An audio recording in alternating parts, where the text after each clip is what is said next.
pasos que a mí me llama la atención es esta celebración que hay en La Habana de el mes de febrero, como sabemos, es el mes de la cultura afroamericana y me sorprende, ¿no? Porque no es una celebración para la libertad de los afrocubanos. No sé si estás al tanto de lo que está sucediendo. Sí, no, esto realmente fue algo que organizó el Departamento de Estado directamente. De hecho, en las cuentas del Departamento de Estado se compartió y es la participación de esta artista afroamericana que se unió a otras artistas cubanas también. Pero lo interesante de eso fue que fue en patrocinio o en coordinación con el Ministerio de Cultura, el Instituto de la Música y el Instituto Superior de Arte. O sea, 3 instituciones que tienen un historial de represión a artistas, principalmente artistas negros. O sea, Michael Osorbo está preso hoy, entre otras cosas, por el arte que hace y pertenece a esa comunidad, a la comunidad afrocubana. Luis Manuel Otero también y otros artistas. El Funky, por ejemplo, pertenecía a la Agencia Cubana del Rap, que estaba subordinada de alguna manera al Instituto Cubano de la Música y fue expulsado por la música que hacía. Entonces, ¿cómo es posible que el Departamento de Estado celebre en este momento, o sea, con la situación que tiene Cuba, no solamente de las personas que han tenido que huir del país, sino de derechos humanos, o sea, con 1000 presos políticos, muchos de ellos afrocubanos, celebre entonces en este momento con las instituciones que son los brazos de esa represión en lo que tiene que ver con el mundo del arte.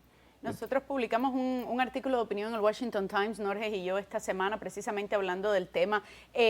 Tú mencionabas algo sobre lo simbólico de estas visitas, ¿no? Y lo que significa, el mensaje que le está mandando Washington, sí, a la comunidad. Y lo mencionamos en el op-ed. Uno de los primeros posts que hace la Embajada de Estados Unidos en La Habana lo hace el 23 de febrero, el mismo día del aniversario de la muerte de Orlando Zapata Tamayo.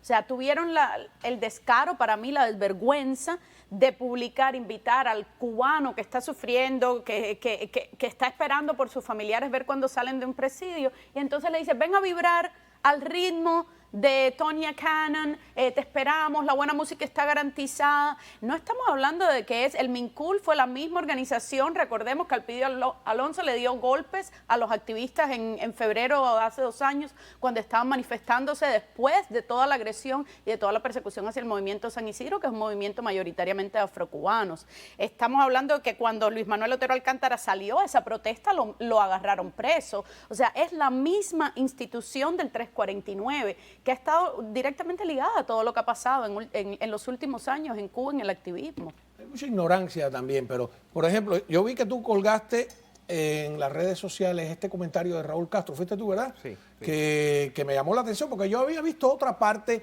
donde él juega con la idea de que debe haber una representación de negros en el gobierno para que no digan que somos racistas, pero aquí hacen una broma de muy mal gusto con una presentadora del weather, de una meteoróloga. Sí. Vamos a verlo. Ustedes ven que ya hay algunas compañeras y algunos compañeros, poquito todavía negros, de locutores, tanto de televisión como locutores de radio. ¿No ven que aparecen algunos ya? Eso no fue fácil. Yo mismo di la instrucción concreta a los responsables de esos organismos, de radio, televisión, y dije, hagan eso sin afectar a nadie, pero vayan poco a poco a resolver. Han dado algunos pasitos, pero no suficiente desde mi punto de vista. Seguir como van, no tan lentamente como los veo, pero seguir avanzando prudentemente para que nadie alegue que se sintió afectado porque me pusieron aquí a un mestizo, a un negro. Menos mal que ya aparece también dando el parte meteorológico un negro grande que agarra las manos así, no sé por qué no le dan un puntero para que marque ahí,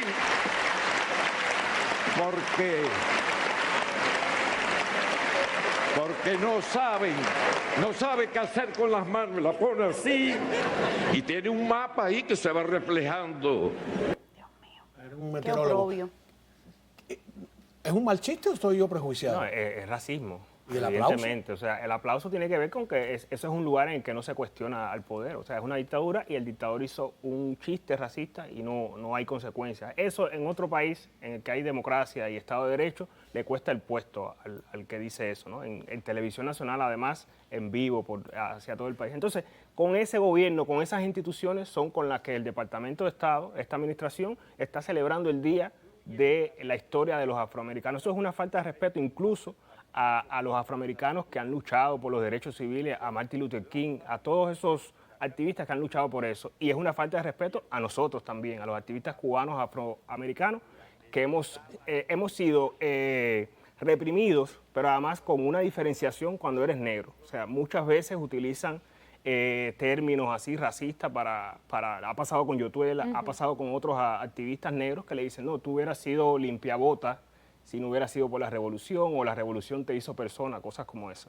O sea, esto no debe asombrar, ¿no? Esto de Raúl Castro, porque ha sido parte del Y recordemos sistema. que esas críticas vinieron nuevamente de Abel Prieto, exministro de Cultura, hacia Yotuel, que fue uno de los que le dijo, tú te lo debes todo y que arremetió contra él cuando la canción Patria y Vida. Entonces yo creo que para una administración que llegó al poder ondeando la bandera de la justicia racial en este país, realmente es un bochorno, es una mancha y habla de la hipocresía y la doble moral. Vamos a una pausa y cuando regresemos continuamos hablando con Helen Martínez y con Norge Rodríguez, que son personas, como ustedes ven, jóvenes, inteligentes. Ya no me atrevo a clasificar, no voy a hacer que te caiga yo en lo mismo. Es que esta gente no tiene perdón. Tú, a ver, regresamos. A ver, seguimos conversando ahora sobre estas ironías del racismo institucional en Cuba.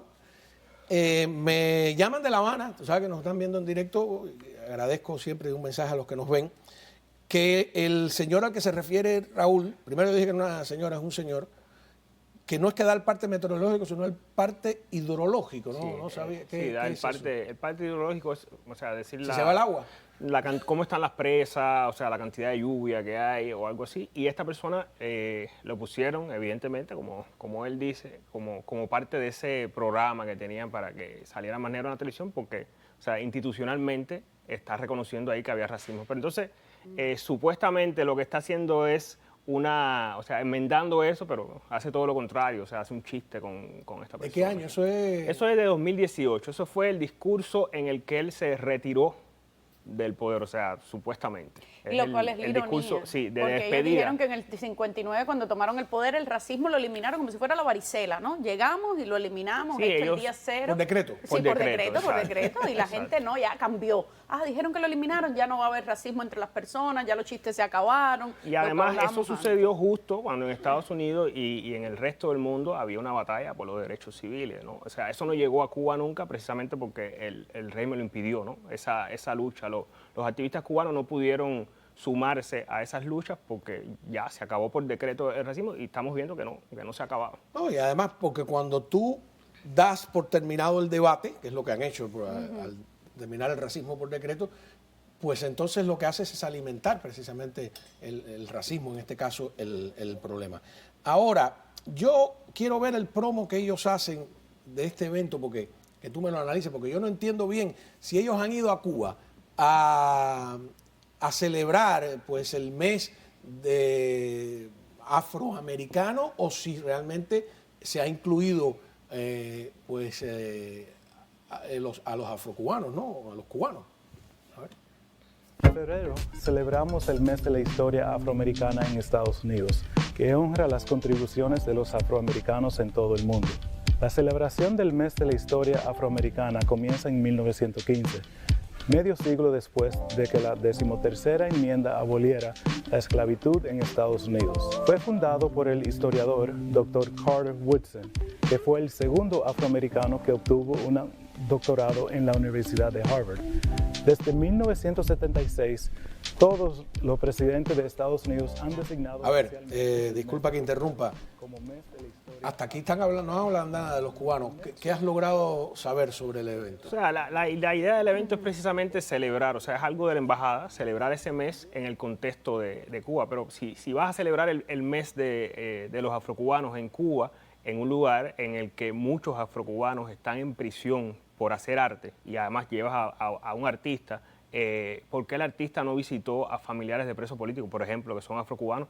Recientemente, por ejemplo, hay un preso político que es hermano de Antúnez que hizo declaraciones desde la prisión. ¿Por qué no visitó a esa familia que además son yoruba, o sea, practican una religión afrocubana? La esposa también está presa. Exacto. No, pero ellos además en el comunicado, a ver, ellos hablan del Black History Month, pero en el comunicado ellos dicen que llevaron a Toña, esta mujer, que esta cantante que no sabe nada de la historia de Cuba, por lo que se puede ver, y la llevaron a reunirse con instituciones del régimen cubano a hablar de inclusión, de racismo, de la educación en Cuba, que era lo que Norges mencionaba el otro día. La llevan a reunirse con el ISA, una institución de la que él, por ejemplo, fue expulsado. Claro, el Instituto Superior del Arte, Yo fui hablar de expulsado inclusión. del ISA y Anameli Ramos también fue expulsada del ISA, y hay una lista inmensa de personas que fueron expulsadas de esa institución. Entonces, ¿cómo lleva a esa persona a esa institución justo ahora, ¿no? que hay todo lo que está sucediendo en Cuba? Y por otro lado, que yo creo que es importante recordarlo, es el régimen ha utilizado este tema y también el tema de la comunidad LGBT como un lavado de cara. O sea, Mariela lo hace con la comunidad LGBT, y este tema del racismo se usa mucho para mostrar una imagen progresista del régimen y demás. Y no es cierto, o sea, es un régimen homofóbico y racista además. Y puede ser una fuente de recursos también. También. ¿No? Porque renuevan el teatro, porque hay... No, y hay fondos de la intercambios. cooperación internacional para esos temas, Claro. que Mariela los utiliza, y los utiliza Yo creo que hay un bastante. nivel muy alto de condescendencia, como si los cubanos no supiéramos de dónde venimos, y que en el marco de esos eventos con la dictadura cubana no se habla de inclusión honestamente, no se habla de racismo honestamente, porque si no, el comunicado de la embajada mencionaría a Luis Manuel, mencionaría a Michael Osorbo, mencionaría a todas las personas Si que no están quieres presas. mencionar a los presos políticos, mencionar Entonces, a la comunidad afrocubana que vive de manera marginal en sitios, en Jesús María, en Belén, en Palo Cagao, en Los Pocitos, ¿no? Abajo del Puente La Lisa. Sí, pero ¿no? Cao, No ojo. ahora, cuando yo vivía ahí ya era un horror. O que conforman el 80% de la población penal. Pero si no del quieren país. hablar de eso, entonces no pueden hablar con el Ministerio de Cultura, porque Michael Osorbo ha ganado 2 Grammys y es rapero. O sea, tú no puedes ir y decir, ay, me voy a reunir, a bailar, a pasarla bien, a vibrar y a hablar con el Instituto de la Música, cuando hay un ganador del Grammy, preso de conciencia, no estamos hablando ni siquiera de preso político, preso de conciencia, igual que Luis Manuel Otero Alcántara. O sea, yo creo que esto fue realmente un error de cálculo serio, y creo que hay un problema serio de liderazgo dentro del Departamento de Estado, las personas que están en la embajada. Estos eran los típicos eventos que hacía la CDA, de donde viene Mili Mandrala, los típicas lavadas estas de cara con la dictadura. Y a mí me ofende porque es como siempre decir que los cubanos somos solo tabaco, maracas y ron. No, vamos a bailar, vamos a vibrar. No, en Cuba hay problemas serios. En Cuba hay 2 personas ahora que nosotros estamos cómodos aquí, pero están en una prisión, sin comer, sin agua. Eso es una falta de respeto para este exilio y para cualquier ser humano digno. Ahora, hablemos del caballo de Troya, Norges, que tú señalaste sin nombrar, ¿no? Pasos. Hoy la CIA dice que realmente los ataques sónicos no son ataques sónicos, que no provienen de ninguna entidad enemiga o de un adversario. Luego está el tema de la visita del evento de La Habana. El parol. Hoy un juez de Texas dijo que no, que continuaba el tema del parol. Después voy a dar más información sobre ese tema específicamente. Y así podemos seguir enumerando una tras otra. Cosas que me recuerdan los pasos previos. Faltan nada más los 6 editoriales del New York Times, ¿no? Sí. De la era de Obama. Sí, yo creo que lo que sucedió con esto es que la administración lo prometió. O sea, en campaña Biden dijo que en el caso de Cuba... Y Cuba se lo ha recordado. Totalmente, o sea, cada rato lo recuerdan. O sea, Biden dijo que iba a recorrer el camino de Obama nuevamente, que iba a quitar como todas las sanciones de la administración anterior, pero llegó el 11 de julio. Entonces, el 11 de julio cambió el escenario.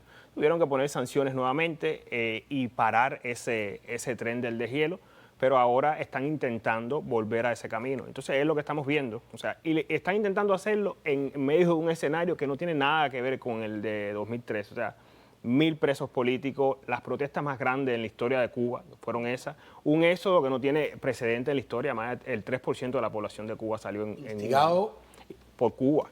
Por y el régimen. además ganándole dinero como...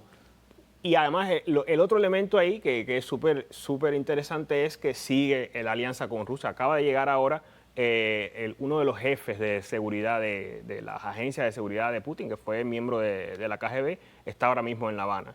Y a pesar de eso, la administración sigue intentando ese deshielo. Y como te decía la otra vez, tiene que ver con que hay un lobby fuerte de cubanoamericanos que quieren eso. ¿Por qué? Porque quieren conectarse a todo esto que está sucediendo con las pymes y hay intereses económicos porque llevan detrás mucho de eso. tiempo también haciendo negocios con Cuba y les conviene, y creo que hay todo un sector como estas personas como Colin Laverty, su hermano, que toda la vida, su hermano, por ejemplo, fue de estos que invierten en mercados emergentes como África, donde no hay libertad, donde no hay derechos humanos, entonces lo ven como una oportunidad económica. Cuba es un mercado emergente donde no se respetan los derechos humanos, donde puedes pagar cualquier cosa, y es una oportunidad para las aves de rapiña que se quieren dividir también ese país y cualquier país donde el gobierno te permite eso. Lo lamentable de eso es que estén participando de eso personas que nacieron en Cuba o que tienen o que sus descendientes vienen de Cuba. O sea, que tú participes viviendo en democracia de una transformación en un país en que no hay Estado de Derecho. O sea, los que disfrutamos acá no lo tienen los cubanos. Entonces, ¿cómo vas a participar de eso en ese país, ¿no? Por el dinero. O sea, ¿de qué estamos hablando? Ahora, tú tocaste un tema que yo sigo reiterando porque es bastante raro que se plantee un embargo económico, financiero a Rusia, ¿no? Incluso deportivo, no se le está invitando a eventos deportivos, se está tratando de hallar una unidad frente al despotismo ruso, a la invasión de Ucrania. Se está tratando, por supuesto, de que China no se acerque, etcétera.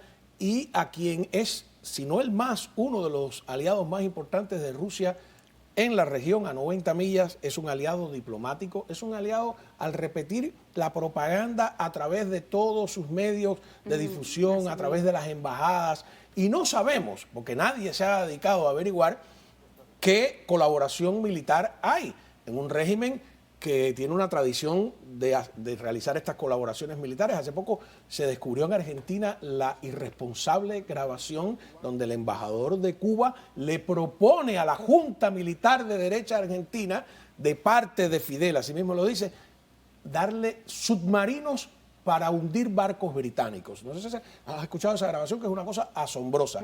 Además, el propio periódico Granma reconoce que 800 tanquistas cubanos participaron en la guerra de Yom Kippur a favor de Siria contra Israel. Y está Angola, Etiopía, y un largo etcétera. ¿Por qué vamos a creer que ahora no están, si tienen militares entrenados en armas rusas, el país de América Latina, con más oficiales y soldados entrenados en tanques, en armas rusas? Entonces, se está tratando a Cuba como si no fuera un aliado de Rusia.